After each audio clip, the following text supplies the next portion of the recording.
Good morning again. I gave a little introduction on the short that I made earlier, and I thought I might just add to that by making a longer video. And uh, I'm no expert at doing this. I'm learning. Uh, Heck, I can't even figure out how to get my image not to be backwards. And it may be because I'm using my phone. I don't know, but if anybody's got some helpful hints on how to make content, I could use it.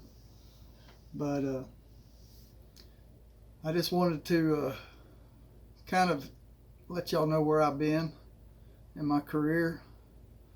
Uh, I started out about, let's see,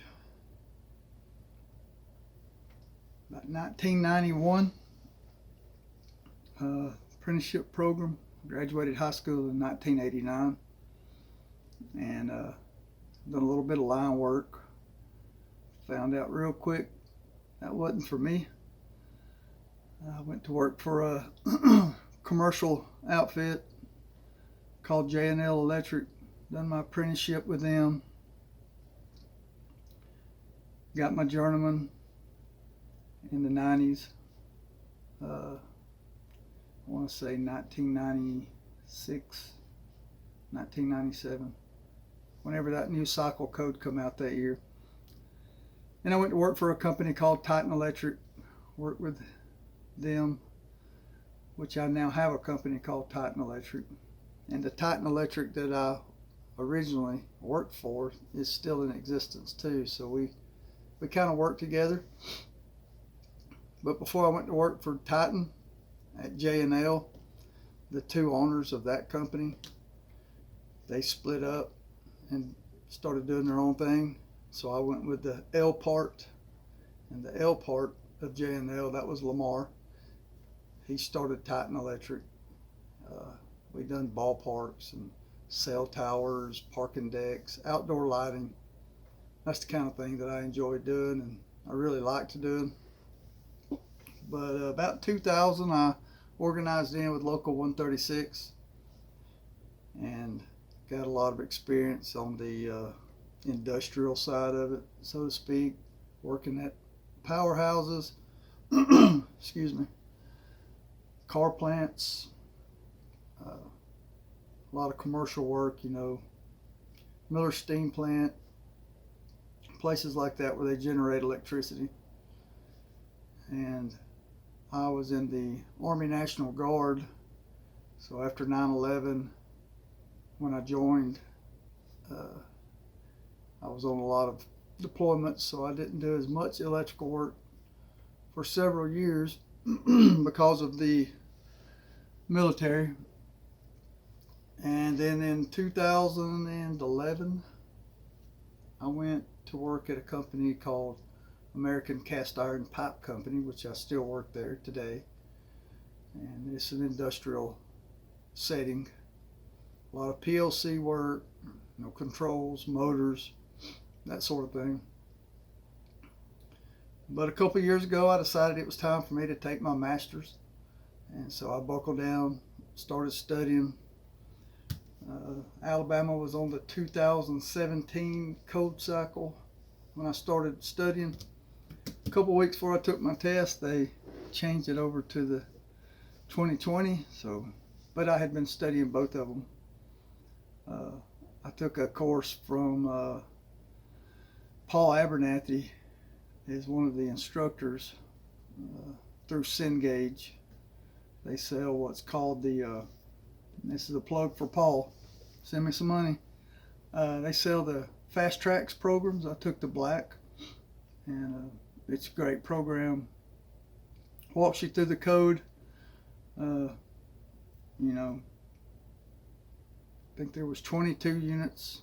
I've done 1 unit a week, then took a week to take all the practice tests. Took my test like a week later and made like a 97. So it's a great program if you're looking for something that you're going to learn the code so you can pass the test. Now, in the state of Alabama, we also have to take the business law portion of the exam. And if you fail one of them, you fail it all. I have to retake the whole thing. So I just ordered the business law practice test and the Alabama supplement guide to business law and read over that stuff. So I don't really know if there's any courses on that. But anyway, I took my test a couple years ago.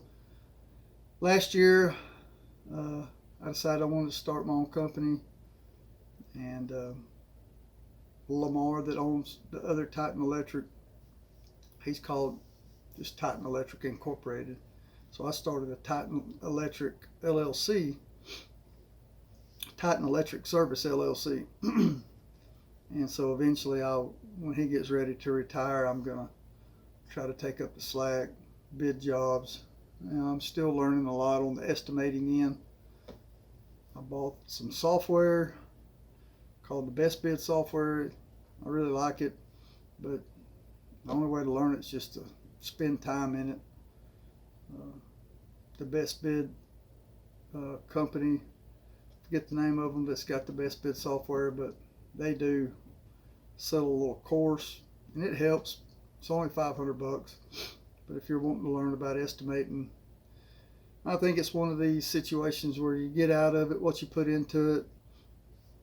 And as busy as I am working at SIPCO and trying to do Titan Electric and still get some sleep, I haven't spent as much time in it as what I would have liked to, but it's pretty simple to use. Even with not much experience, I think you could, in a couple of weeks, learn how to use that stuff to bid and estimate jobs. But the purpose of my channel that I'm trying to do is I'm going to try and start sharing some of the tricks of the trade that I've learned,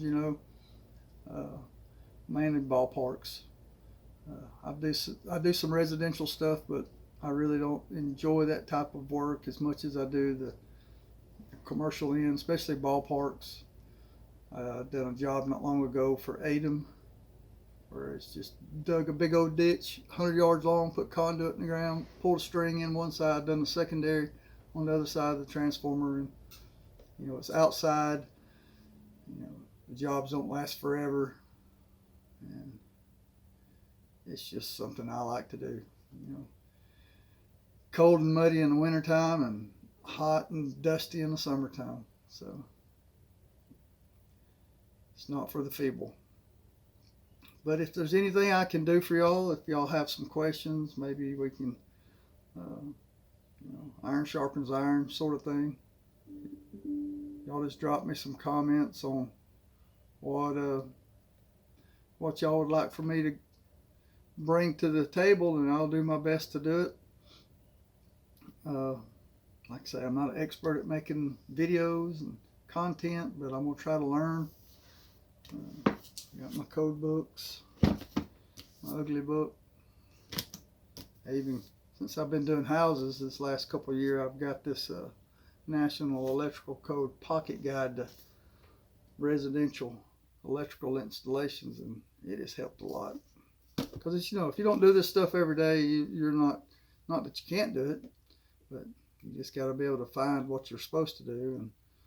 And I've had some learning experiences in the last year doing these houses, talking with the inspectors, and when you work in an industrial environment like I have for the last 10 years, not out here really dealing with inspectors and all, you kind of get out of practice and get a little rusty. But I'll share some stories with y'all later on in some other videos about some run-ins I've had with inspectors, and some things that I've done that I found out later was probably not ethical, but it was all purely innocent on my part. But you shouldn't be paying off public officials in any shape, form, or fashion, even if it's on accident. But I'll tell y'all about all that later one day.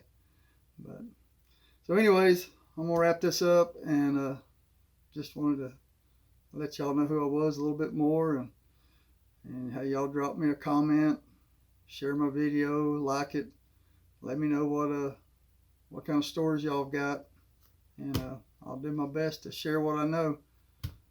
Thanks a lot. Have a great day.